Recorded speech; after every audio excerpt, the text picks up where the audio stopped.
రేపే ఏకాదశి మంగళవారం. కేవలం ఒకే ఒక్క తులసి ఆకుతో ఈ పరిహారం చేయండి. ఊహించనంత ధనం వచ్చి పడుతుంది. లక్షలు కాదు కోట్లు సంపాదించే మార్గాలు తెరుచుకుంటాయి. ఎంతో పవిత్రమైనటువంటి రోజు ఏకాదశి. అదేవిధంగా మంగళవారంతో కలిసి వచ్చింది. అందులో కార్తీక మంగళవారం రోజున ఏకాదశి కలిసి వచ్చింది. దీనినే శుద్ధ ఏకాదశి అని పిలుస్తూ ఉంటారు. ఈ ఏకాదశి రోజున కేవలం ఈ చిన్న పరిహారం చేయండి. ఏకాదశి రోజుల్లో తులసి చెట్టుకి విష్ణుమూర్తి యొక్క అనుగ్రహం అధికంగా ఉంటుంది.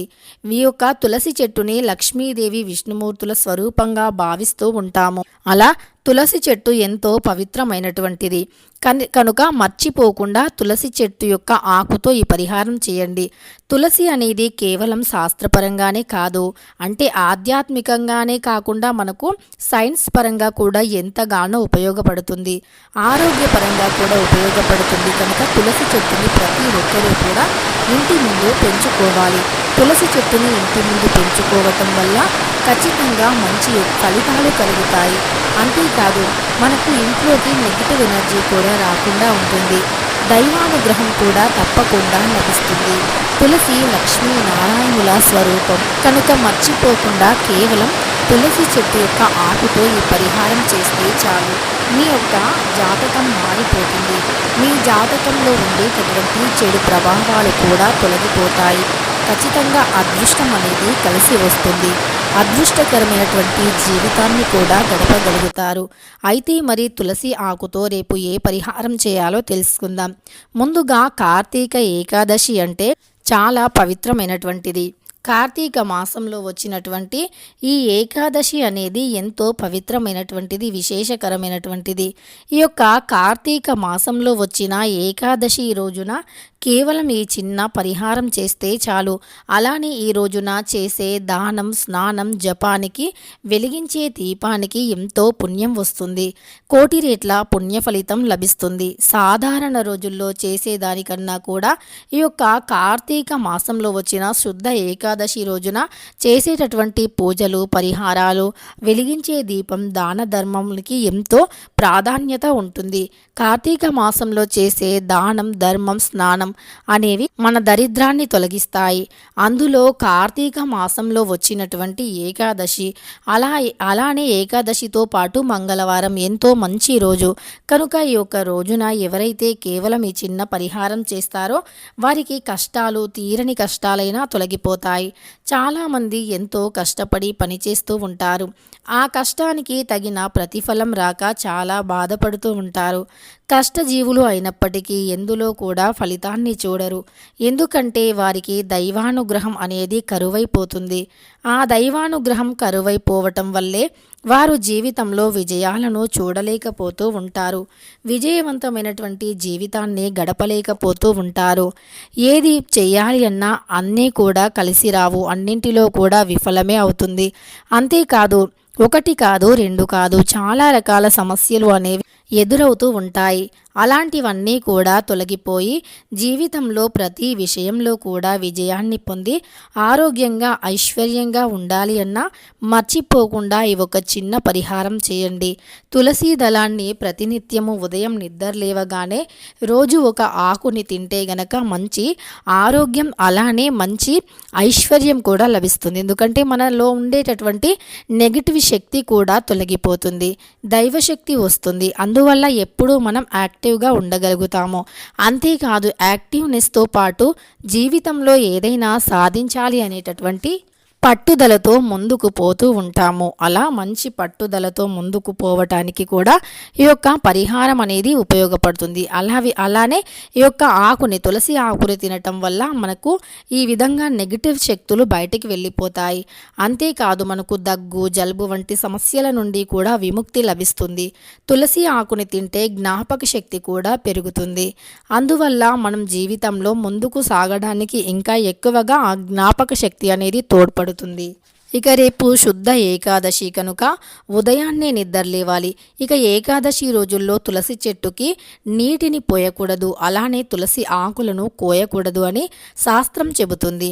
కనుక మరి ఈ యొక్క శుద్ధ ఏకాదశి రోజున నీటిని పోయకుండా ఏం పోయాలి అంటే పాలను పోయాలి. అదేవిధంగా చాలామంది 365 వత్తులను కార్తీక మాసంలో కేవలం పౌర్ణమి రోజున మాత్రమే వెలిగించాలి అనుకుంటారు. కానీ అది కాదు. కార్తీక మాసంలో వచ్చిన సోమవారం రోజున వెలిగించవచ్చు, లేదా కోటి సోమవారం రోజున వెలిగించవచ్చు, లేదా కార్తీక మాసంలో వచ్చిన శుద్ధ ఏకాదశి రోజు కూడా వెలిగించవచ్చు. అంటే రేపు మంగళవారం కార్తీక మాసంలో వచ్చినటువంటి శుద్ధ ఏకాదశి రోజున ఖచ్చితంగా ఈ యొక్క 365 వత్తులను వెలిగించవచ్చు. ఇలా వెలిగించినా సరే మంచి ఫలితం కలుగుతుంది.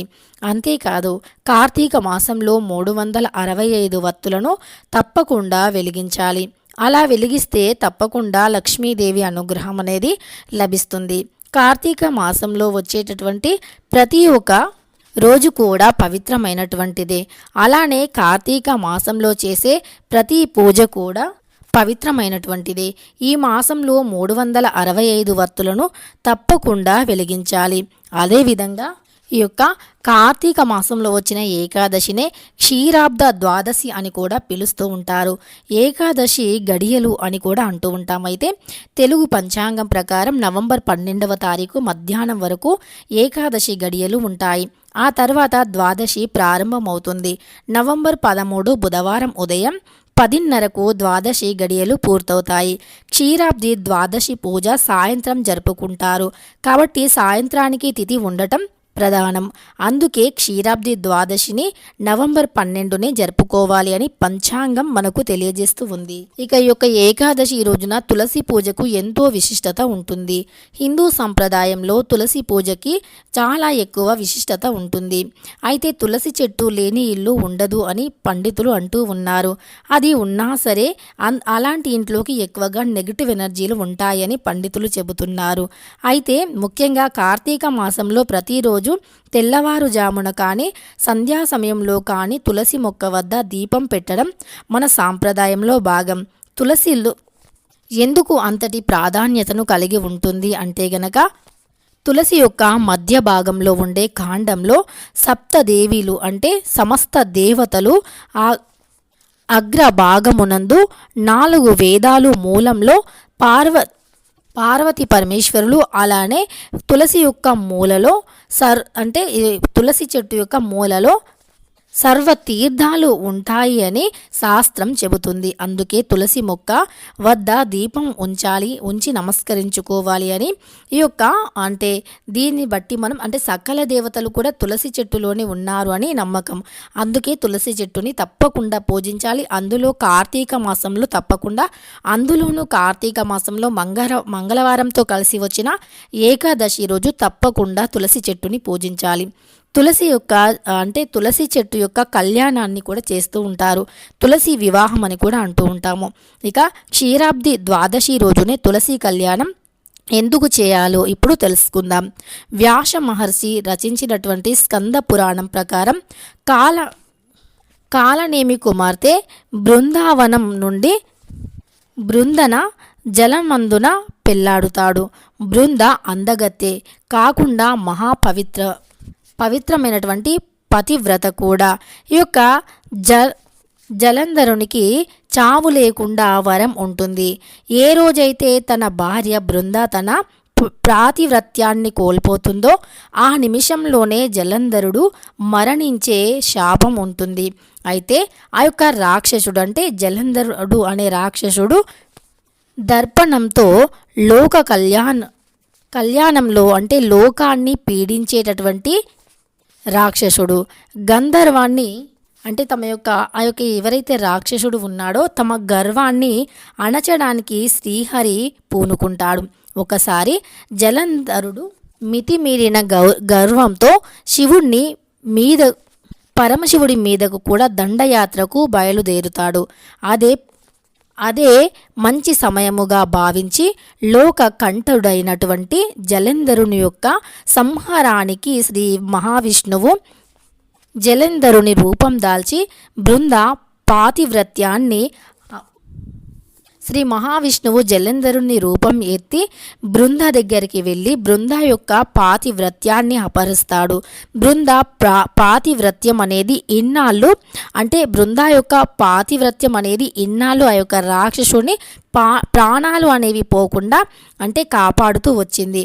అయితే ఎప్పుడైతే బృంద యొక్క పాతివ్రత్యం అనేది అపహరించిందో అప్పుడు ఇక పరమశివుడి చేతిలో ఆ యొక్క జలంధరుడు అనే రాక్షసుడు హతమరుస్తాడు. అంటే పరమశివుడి చేతిలోనే హంతమవుతుంది. ఇక ఆ యొక్క సమయంలో శ్రీ మహావిష్ణువు బృందాపై అనురాగాన్ని పెంచుకుంటాడు.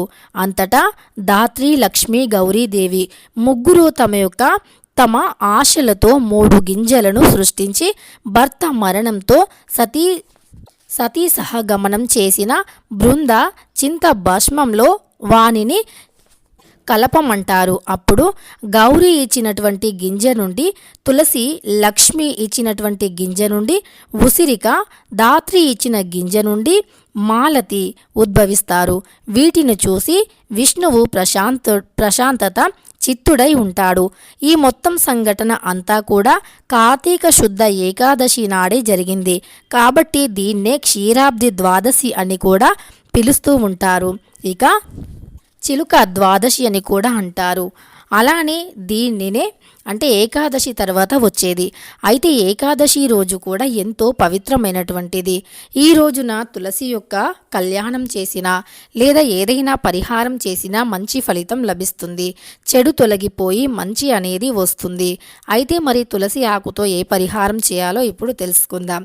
ముందుగా ఒక తులసి ఆకుని తీసుకొని అంటే గాజు గ్లాసులో కానీ లేదా ఏదైనా ఒక గ్లాసులో కానీ తులసి ఆకుని తీసుకోవాలి. ఆ తరువాత అందులో నీటిని పోయాలి. అలా నీటిని పోసిన తర్వాత దానిని పరమశివుడి ముందు కానీ లేదా విష్ణుమూర్తి ముందు కానీ పెట్టి పూజించి ఆ నీటిని ఇంట్లో ఉండేవారంతా తీర్థంలాగా భావించి తీసుకోవాలి.